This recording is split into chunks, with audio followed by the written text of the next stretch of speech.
So welcome back to my YouTube channel. നമ്മൾ ഇന്ന് കൊച്ചിക്ക് പോവാണ് കേട്ടോ. അതിന് വേണ്ടിയിട്ടാണ് മെട്രോ ഒക്കെ കയറിയിട്ടുള്ളത്. കുറച്ച് അത്യാവശ്യ കാര്യങ്ങളുണ്ടായിരുന്നു. എനിവേ ആ പരിപാടിയൊക്കെ കഴിഞ്ഞിട്ട് നമ്മൾ ഉച്ചയായപ്പോഴത്തേക്കും മന്തി കഴിക്കാൻ വേണ്ടിയിട്ട് ഒരു അടിപൊളി ഷോപ്പിൽ വന്നിട്ടുണ്ട്.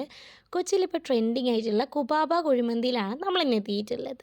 അപ്പോൾ ഫസ്റ്റ് ടൈമാണ് കേട്ടോ നമ്മൾ കുബാബയിൽ നിന്ന് ഫുഡ് ട്രൈ ഔട്ട് ചെയ്യാൻ പോകുന്നത്. അപ്പോൾ താഴത്തെ ഫ്ലോറിൽ സ്പേസ് ഇല്ല എന്ന് പറഞ്ഞു. അങ്ങനെ നമ്മൾ മുകളിലത്തെ ഫ്ലോറിലേക്ക് കയറിയിട്ടുണ്ടായിരുന്നു കേട്ടോ. അവിടെ ഒരു സീറ്റൊക്കെ കണ്ടുപിടിച്ച് നമ്മളിങ്ങനെ കയറിയിരിക്കുകയാണ്. അപ്പോൾ ഇതാണ് മുകളിൽ നിന്നുള്ള താഴത്തെ ഫ്ലോറിൻ്റെ വ്യൂവും കാര്യങ്ങളും കണ്ടില്ലേ. നല്ല റഷും കാര്യങ്ങളാണ്. എല്ലാ സീറ്റും ഫിൽഡ് ആണ്. ആൻഡ് നമുക്ക് വേണ്ടുന്ന മയനീസും സാലഡും ചട്നിയും ഒക്കെ അവർ കൊണ്ട് എത്തിച്ചിട്ടുണ്ട്. കൂടാതെ നമ്മൾ ഓർഡർ ചെയ്തിട്ടുള്ള 2 ഡിഫറെൻറ്റ് ടൈപ്പ് മന്തിയും എത്തിയിട്ടുണ്ട്. ഇനി നമ്മുടെ മെയിൻ പരിപാടിയാണല്ലോ ഫുഡ് അടി തുടങ്ങുക. അപ്പോൾ നല്ല ചൂട് പാർന്ന് നിങ്ങൾ കണ്ടില്ലേ, അടിപൊളി ഫ്രഷ് ആയിട്ടുള്ള നല്ല ചൂടോട് കൂടിയിട്ടുള്ള മന്തിയായിരുന്നു കേട്ടോ.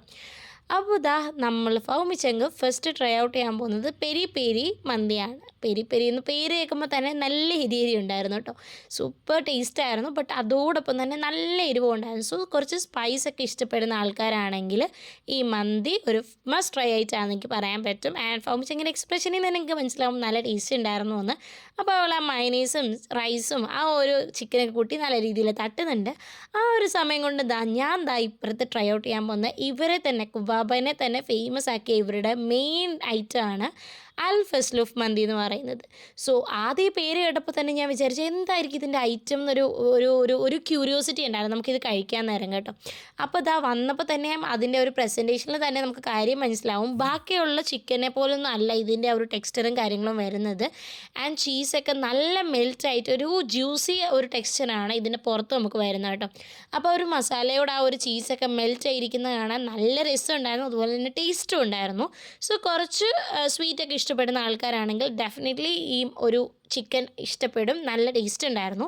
ബട്ട് എനിക്ക് കുറച്ചുകൂടി സ്പൈസി ഇഷ്ടമുള്ളത് കൊണ്ട് തന്നെ ഞാൻ പെരി പെരിയാണ് കൂടുതലും പ്രിഫർ ചെയ്തിട്ടുണ്ട്. കാരണം അവളാണത് കഴിച്ചു തുടങ്ങിയെങ്കിലും ബാക്കി കംപ്ലീറ്റ് ചെയ്തത് ഞാനാണ്. ആൻഡ് അതുപോലെ തന്നെ ഫൗമിച്ചെങ്കിന് കുറച്ച് സ്വീറ്റ് ഇഷ്ടമുള്ള ആളായതുകൊണ്ട് തന്നെ എന്ത് ചെയ്തിട്ടുണ്ടായിരുന്നു, അവളാണ് ഈ അൽ ഫസ്ലുഫ് മന്തിയും കഴിച്ചു തന്നിട്ടുണ്ടായിരുന്നു. രണ്ടിനും അതിൻ്റേതായ ടേസ്റ്റും കാര്യങ്ങളും ഒക്കെ ഉണ്ടായിരുന്നു. ആ റൈസും സാലഡും ചട്നിയും ആ മയനീസൊക്കെ കൂട്ടി കഴിക്കാൻ നല്ല ടേസ്റ്റ് ഉണ്ടായിരുന്നു കേട്ടോ. കൂടാതെ തന്നെ നമ്മുടെ ചിക്കൻ്റെ മുകളിൽ കുറച്ച് ആ ഒരു ചീസി ഫ്ലേവറും ഉണ്ടല്ലോ, അതൊക്കെ കൂട്ടി കഴിക്കാൻ സൂപ്പറായിരുന്നു. അപ്പം നിങ്ങൾ ഇതുവരെ കുബാബയിൽ നിന്ന് മന്തി ട്രൈ ഔട്ട് ചെയ്തിട്ടില്ല എന്നുണ്ടെങ്കിൽ ഡെഫിനറ്റ്ലി ഒരു തവണയെങ്കിലും വന്ന് ട്രൈ ഔട്ട് ചെയ്യണം കേട്ടോ. കുബാബ വന്നെന്ന് പറഞ്ഞപ്പോൾ നമുക്കൊരു ഡൗട്ട് ഉണ്ടായിരുന്നു ഇത് അറേബ്യൻ പാലസിനെ എങ്ങനെ ബാധിക്കുന്നത്. കാരണം തൊട്ടടുത്തടുത്തായിട്ടാണല്ലോ ഇവ ഇരിക്കുന്നത്. ബട്ട് രണ്ടിടത്തെ മന്തിക്കും 2 ടേസ്റ്റാണ് കേട്ടോ. രണ്ടും എൻറ്റയർലി ഡിഫറെൻ്റ് ആണ്. അപ്പം നിങ്ങൾ രണ്ടിടത്തും ട്രൈ ഔട്ട് ചെയ്യുക. എന്നിട്ട് നിങ്ങൾക്ക് ഏതാണ് ഇഷ്ടപ്പെട്ടതെന്നുള്ളത് നമ്മുടെ കമൻറ്റ് ബോക്സിൽ വന്ന് അറിയിക്കുക. അപ്പോൾ ഞാൻ പറഞ്ഞില്ലേ ഫൗമിച്ചെങ്ങാണ് നമ്മുടെ അൽ ഫസ്ലുഫ് കഴിച്ചതെന്ന്, അതാണ് അവൾ കഴിച്ചുകൊണ്ടിരിക്കുന്നത്. എനിവേ നമ്മൾ പ്ലേറ്റൊക്കെ കാലിയാക്കിയിട്ട് പയ്യെ അവിടെ നിന്ന് ഇറങ്ങാൻ വേണ്ടി നോക്കുകയാണ്. കുട്ടിക്ക് ആ പെരി പെരിയൊക്കെ കഴിച്ചിട്ട് ആ 7 കൂടെ കുടിച്ച് കഴിഞ്ഞപ്പോഴത്തേക്കും നല്ല എരിവ് ഫീൽ ചെയ്യുന്നുണ്ടായിരുന്നു കേട്ടോ. അതൊക്കെ കഴിഞ്ഞിട്ട് നമ്മൾ അവിടെ നിന്ന് ഇറങ്ങി. ഇതാണ് നമ്മുടെ മുകളിലത്തെ ഫ്ലോറിൻ്റെ ഒരു ഡൈനിങ്.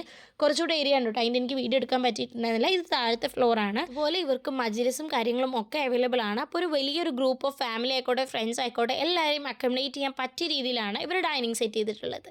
എനിവേ അവിടെ നിന്ന് ഫുഡ് കഴിച്ച് ഹാപ്പി ആയിട്ട് നമ്മൾ കുബാബേനോട് ബൈ ഒക്കെ പറഞ്ഞ് ഇറങ്ങിയപ്പോഴാണ് ഞങ്ങൾക്ക് 2 പേർക്കും മധുരം എന്തെങ്കിലും കഴിക്കാൻ തോന്നിയിട്ടുണ്ടായിരുന്നത്. അങ്ങനെ ഞങ്ങൾ 2 പേരും കൂടെ നേരെ നവ്യ ബേക്ക് ഷോപ്പിലേക്ക് എത്തിയിട്ടുണ്ടായിരുന്നു. ഇവിടെ വന്ന് കേക്ക് മേടിക്കാൻ വേണ്ടി വന്നതാണെങ്കിലും എന്ത് വാങ്ങണം എന്നുള്ള കൺഫ്യൂഷനിൽ നിൽക്കുകയാണ് കേട്ടോ. അതുപോലെ ഐറ്റംസ് ഉണ്ടായിരുന്നു. ഇതുണ്ടല്ലോ ജാം റോളാണ്, കേക്ക്സ് ഉണ്ട്, കുക്കീസ് ഉണ്ട്. ഇതെല്ലാം ഇവരുടെ ഇൻഹൗസ് തന്നെ പ്രിപ്പയർ ചെയ്യുന്നതാണ്. കൂടാതെ അച്ചാർ ഐറ്റംസ് വെറൈറ്റി കുറേ അച്ചാർ ഐറ്റംസ് ഉണ്ടായിരുന്നു. അതുപോലെ സ്നാക്സ് ഉണ്ടല്ലോ നമ്മുടെ പൊരി ഐറ്റംസ്, അതും പാക്കറ്റിലാക്കി ഇവരുടെ തന്നെയാണ്, നവ്യയുടെ തന്നെ പ്രൊഡക്റ്റാണ് കേട്ടോ. അതൊക്കെ വാങ്ങി കുറച്ച് ഐറ്റംസ് നമ്മൾ അവിടെ നിന്ന് വാങ്ങിയിട്ടുണ്ടായിരുന്നു. അപ്പോൾ നിങ്ങൾ ഇതുവരെ നവ്യ ബേക്ക് ഷോപ്പിൽ വന്നിട്ടില്ല എന്നുണ്ടെങ്കിൽ ഡെഫിനറ്റ്ലി ഒരു തവണയെങ്കിലും ട്രൈ ഔട്ട് ചെയ്യണം കേട്ടോ. അതുപോലെ ഒരു കിഡിലൻ ബേക്ക് ഷോപ്പാണ്. അവിടെ നമ്മൾ നവ്യനോടും ബൈ ഒക്കെ പറഞ്ഞിട്ട് നമ്മൾ അവിടെ നിന്ന് പയ്യെ ഇങ്ങനെ ഇറങ്ങിയിട്ടുണ്ടായിരുന്നു. ഇറങ്ങിയിട്ട് നേരെ ബസ് കയറാൻ വേണ്ടി പോവാണ്. ബട്ട് ബസ് കുറേ നേരം കിട്ടിയില്ലാത്തതുകൊണ്ട് കുറേ നേരം നിന്നിട്ട് നമുക്ക് കിട്ടാഞ്ഞുകൊണ്ട് തന്നെ നേരെ മെട്രോ കയറി നമ്മൾ ഹോസ്റ്റലിലേക്ക് പോവാണ്. അപ്പോൾ ഇതുപോലുള്ള വീഡിയോസ് എനിക്ക് ഇഷ്ടമാണെങ്കിൽ ഡെഫിനറ്റ്ലി നമ്മുടെ ചാനൽ സബ്സ്ക്രൈബ് ചെയ്യുക. And that's it for today.